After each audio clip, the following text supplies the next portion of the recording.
नमस्कार, आप देख रहे हैं राष्ट्र प्रथम और मैं हूं आपके साथ में शोभित पाठक। तो रुक करते हैं महत्वपूर्ण सुर्खियों पर। बिहार सरकार के खान भूतत्व मंत्री रामानंद यादव का बड़ा बयान। रामानंद यादव ने कहा कि मुझ पर मात्र अभी 3 मामले दर्ज, अन्य मामलों में मैं बरी हो चुका हूं। सीएम अरविंद केजरीवाल का बड़ा ऐलान, कहा जहां भी होगी आपकी सरकार, संविदा कर्मचारियों को किया जाएगा पक्का। राहुल गांधी के टी शर्ट की कीमत पर बीजेपी का तंज, सीएम भूपेश बघेल बोले देश बांटने वाले खाकी निक्कर में ही अटके। और सुशील मोदी ने दिया बड़ा बयान, सरकार बनने से आरजेडी नेताओं का मन बढ़ा, नीतीश कुमार में हिम्मत नहीं। अब खबरें विस्तार से। गुजरात की राजनीति में बड़ा फेरबदल देखने को मिल रहा है। आपको बता दें कि गुजरात के पूर्व सीएम विजय कुमार रूपाणी को भारतीय जनता पार्टी ने पंजाब और हरियाणा में प्रदेश प्रभारी की जिम्मेदारी सौंपी है, जिसके बाद पूर्व सीएम विजय कुमार रूपाणी के कद को लेकर कई तरह की बातें भी राजनीतिक गलियारों में घूमने लगी हैं। इस मुद्दे पर हमने बात की हमारे नेशनल एडिटर मयूर जानी से। क्या कुछ उन्होंने कहा, जरा आप भी देखिए।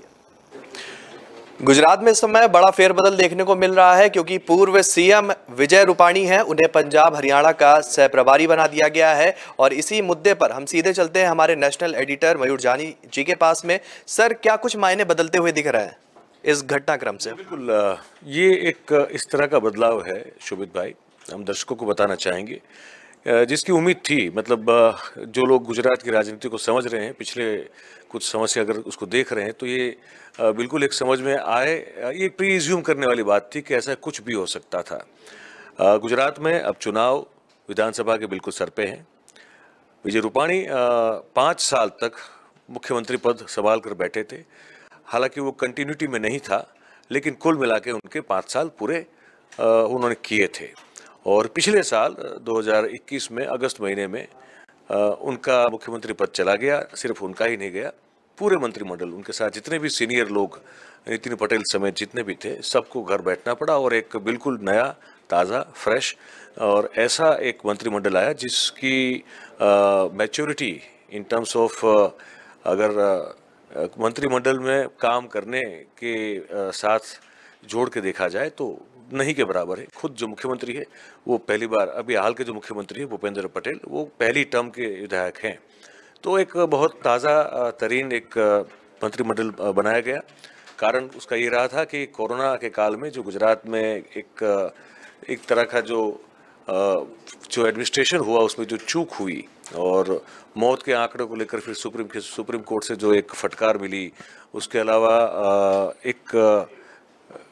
जब सीआर पाटिल प्रदेश अध्यक्ष बन गए, उसके बाद उनके और रूपाणी के बीच में जिस तरह का टकराव देखने को मिला, बहुत सारे ऐसे मुद्दे थे जिनको लेकर ये निर्णय लिया गया था कि अब ये चेहरे जो हैं रूपाणी साहब के समेत, उनको अब विराम दिया जाएगा और नए ताज़ा चेहरे लाए जाएंगे। उसके बाद 1 साल का एक समय बीत चुका है अभी, और इस 1 साल में कम से कम रूपाणी साहब 2 महीने से ज़्यादा तो विदेश में ही रहे, क्योंकि शायद 2 या 3 महीने रहे, क्योंकि यहाँ पे उन पर हमले भी बहुत सारे हुए और पार्टी में से ही हुए। तो एक गुटबाजी जो थी वो बहुत अपने चरम पर थी जब उन्होंने मुख्यमंत्री पद छोड़ा उसके बाद।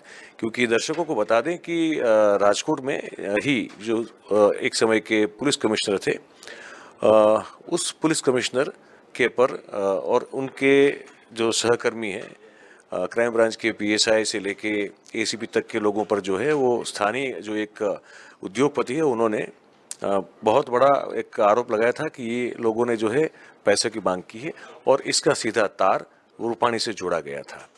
तो इस तरह के बहुत घटनाएं हुई।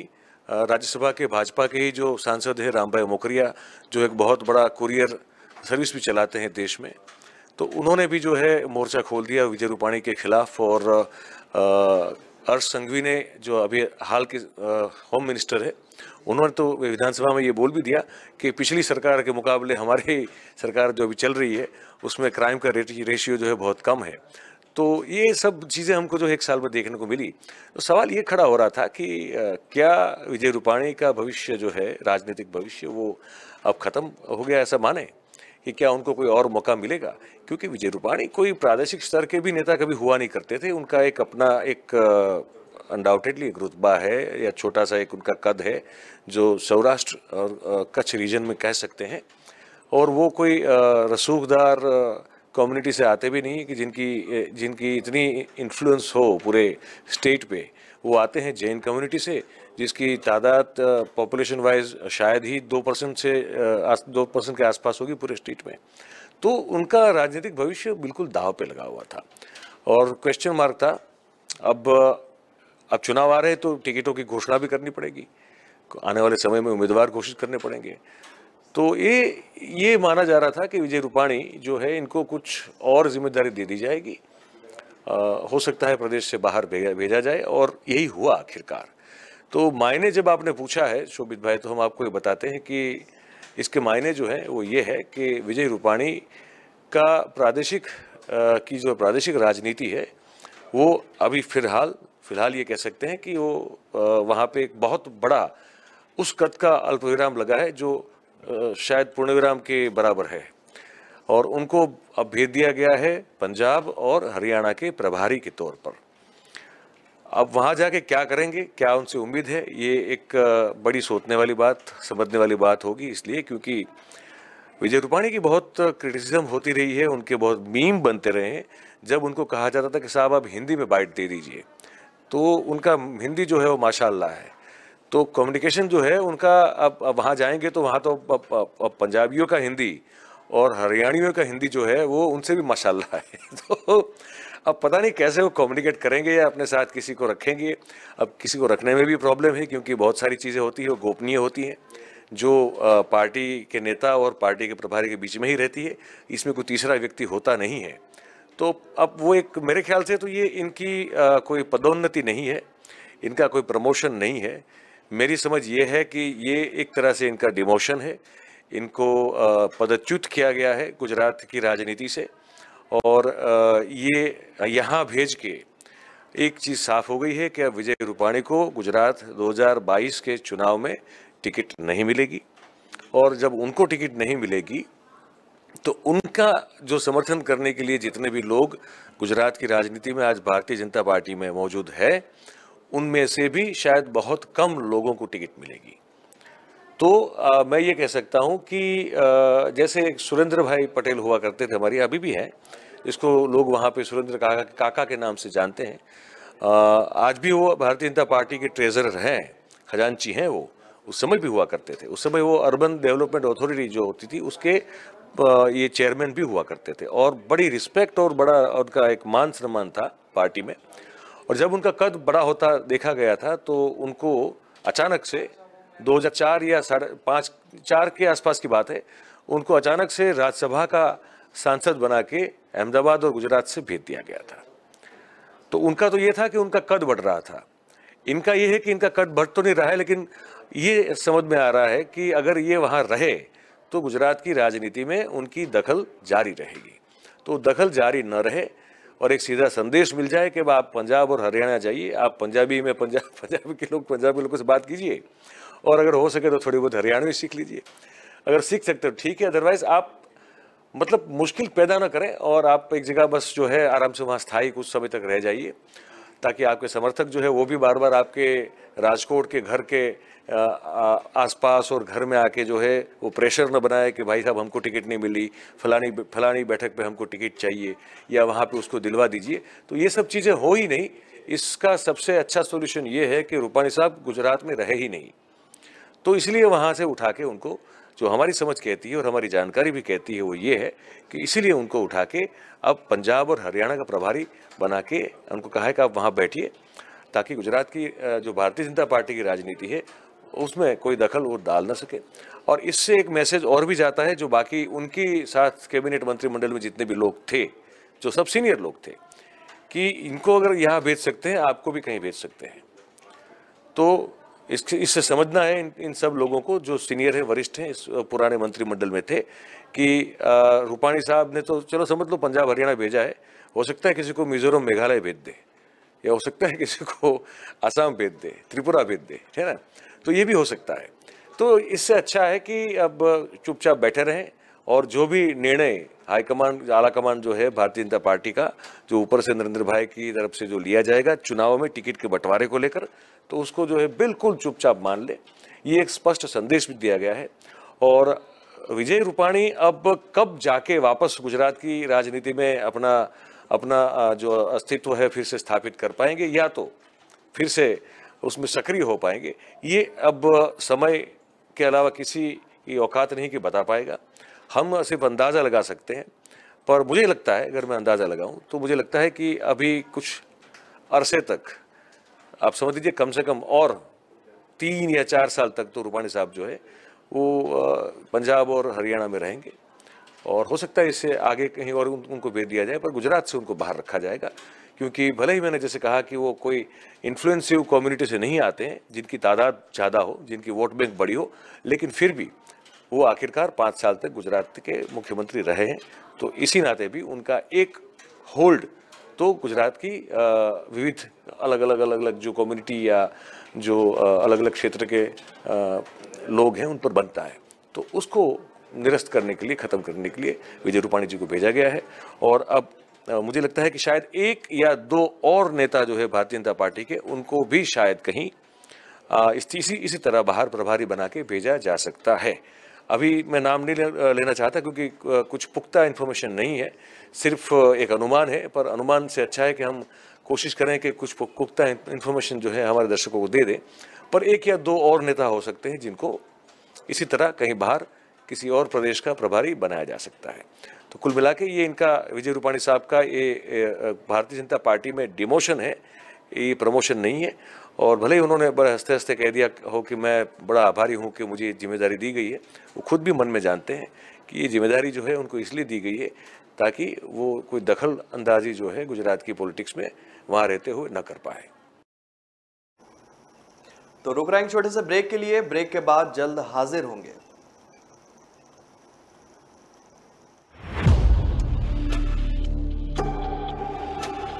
जान भी दे तो नहीं है घाटा रे, युग युग की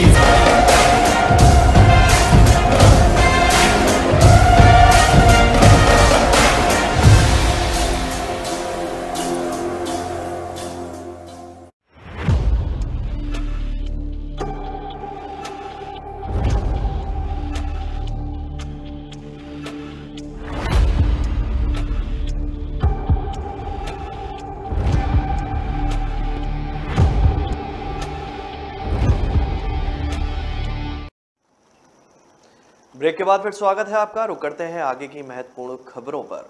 बिहार सरकार के खान भूतत्व मंत्री रामानंद यादव का बड़ा बयान सामने आया है। रामानंद यादव ने कहा कि मुझ पर मात्र अभी 3 मामले दर्ज हैं, और क्या कुछ उन्होंने कहा है जरा आप भी सुनिए। जिस केस का हवाला दिया गया और आरोप के बाद किया गया वो माननीय न्यायालय जहानाबाद द्वारा उसके 10 अगस्त पीछे करूँ ना, इधर ही साइड नजायज आर्म्स रखने का आरोप लगा, उसमें जिसका भी कॉपी हमने आपके सामने रखा और आपको भी हम कर देंगे, इससे हम बरी हैं। दूसरा केस जो हमारे बारे में बोल रहे हैं वो है FIR में नाम नहीं है उस केस में डायरी में राजनीतिक प्रतियोगिता के कारण डायरी में नाम जोड़ दिया। तीसरा है कोरोना काल में। चौथा केस जो हम चुनाव लड़ रहे थे मतलब विधानसभा, वहाँ अलावलपुर का चुनावी केस, यही केस है। उनमें मैं अपराध से जुड़ा हुआ मामला नहीं है और नहीं मैं दबंग हूँ, यह हमसे लोग काटते हैं। मोदी ने लगाया रोक, ऐसा ही बात है। हम प्रोफेसर भी रहे BN कॉलेज में 96 से 20 फरवरी को, लेकिन कहाँ किसी द्वारा कोई आरोप छात्राओं को पढ़ाना, लेकिन एक आरोप आज उन्होंने लगाया कि इन्होंने BSc कर MSc बिना किए हुए PhD कर। ऐसी बात नहीं है, भूल से छूट गया था, उन्होंने भूल कर दिया क्लिपिंग को। लेकिन उसमें भी जब हम लेक्चर में बिहार यूनिवर्सिटी सर्विस कमीशन द्वारा टीचर के अपॉइंटमेंट का निकला, प्रकाशित हुआ, रिजल्ट निकला, उसमें मैं भी लेक्चर में उम्मीदवार के रूप में हुआ था, मेरा भी नियुक्ति का आदेश हुआ। हमने BN कॉलेज, पटना यूनिवर्सिटी के विद्यालय यूनिवर्सिटी में BN कॉलेज है, उसमें 1996 में ज्वाइन किया और ज्वाइन करने के उपरांत सुशील मोदी जैसा विचार वालों ने केस किया, जिसमें 15-20 व्यक्ति के नाम था, जिसमें मेरा भी नाम था। इन लोग के नियुक्ति गलत अवैध है। माननीय उच्च न्यायालय ने रिट पिटीशन दायर किए। माननीय उच्च न्यायालय ने जांच करके ये सब चीज ठीक था, पूरा दस्तावेज के जांच किया, बोला अपॉइंटमेंट ठीक है। फिर उसके बाद इनके मानसिकता के लोग ने सुप्रीम कोर्ट में गए, सुप्रीम कोर्ट द्वारा जांच, वो भी कहा कि सब अपॉइंटमेंट ठीक है। लेकिन बीच में गलती छूट गया है गिरफ्ती MSc वाला, लेकिन मैं MSc पटना यूनिवर्सिटी 87 में किया, तो दूसरा यूनिवर्सिटी ने जांच करना तो जांच करके देख ले। माननीय उच्च न्यायालय, माननीय उच्चतम न्यायालय तो जांच वाला एजेंसी नहीं ना, अगर गलती कहीं हुआ तो में जाए।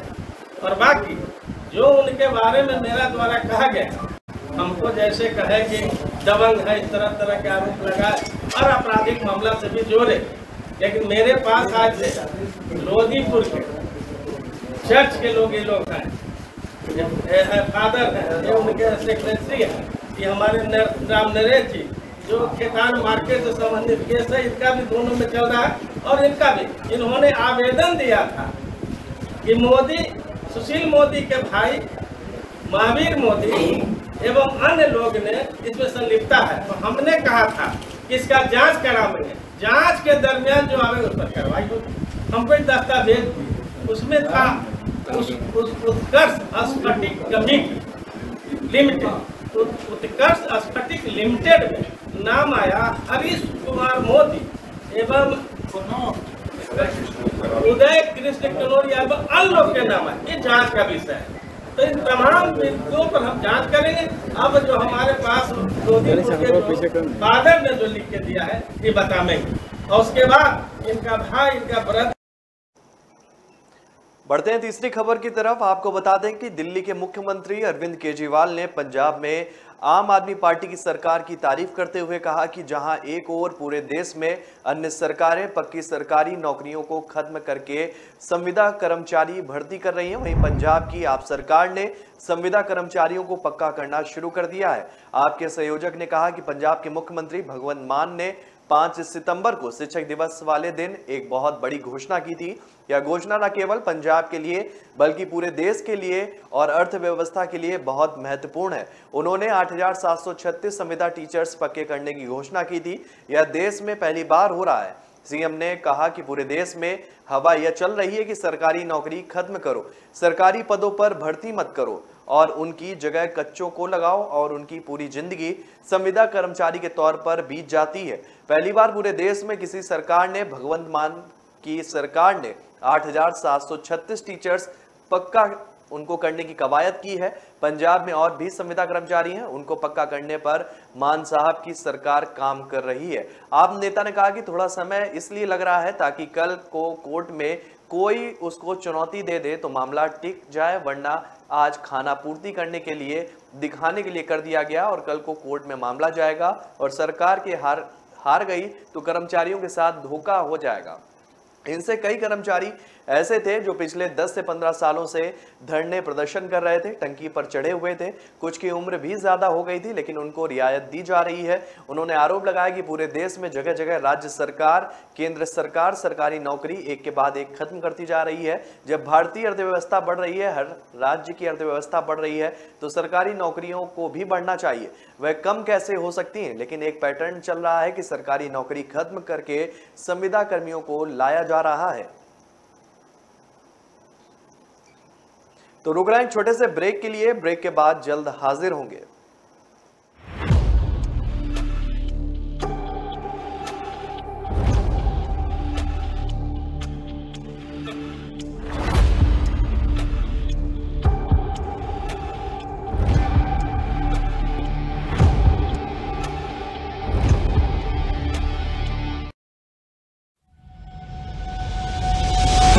लहरों से डरकर नौका पार नहीं होती, कोशिश करने वालों की कभी हार नहीं होती। नन्ही चींटी जब दाना लेकर चलती है, चढ़ती दीवारों पर 100 बार फिसलती है। मन का विश्वास रगों में साहस भरता है, चढ़कर गिरना, गिरकर चढ़ना न अखरता है। आखिर उसकी मेहनत बेकार नहीं होती, कोशिश करने वालों की कभी हार नहीं होती। डुबकी या सिंधु में गोताखोर लगाता, जा जाकर खाली हाथ लौट कर आता। मिलते नहीं सहज ही मोती गहरे पानी में, बढ़ता 2 गुना उत्साह इसी हैरानी में। मुट्ठी उसकी खाली हर बार नहीं होती, कोशिश करने वालों की कभी हार नहीं होती। असफलता एक चुनौती है, इसे स्वीकार करो। क्या कमी रह गई देखो और सुधार करो। जब तक न सफल हो नींद चैन को त्यागो तो, संघर्ष का मैदान छोड़कर मत भागो तो। कुछ किए बिना ही जय जयकार नहीं होती, कोशिश करने वालों की कभी हार नहीं होती। कुछ नया करो।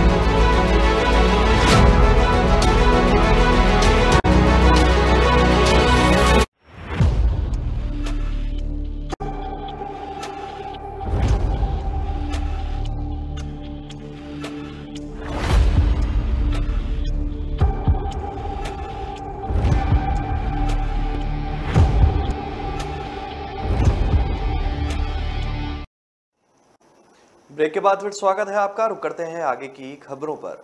कांग्रेस के पूर्व अध्यक्ष और वायनाड सांसद राहुल गांधी की अगुवाई में जारी भारत जोड़ो यात्रा के बीच उनकी टी शर्ट की कीमत पर मचे राजनीतिक घमासान के बीच छत्तीसगढ़ के मुख्यमंत्री भूपेश बघेल ने भारतीय जनता पार्टी पर तंज कसा है।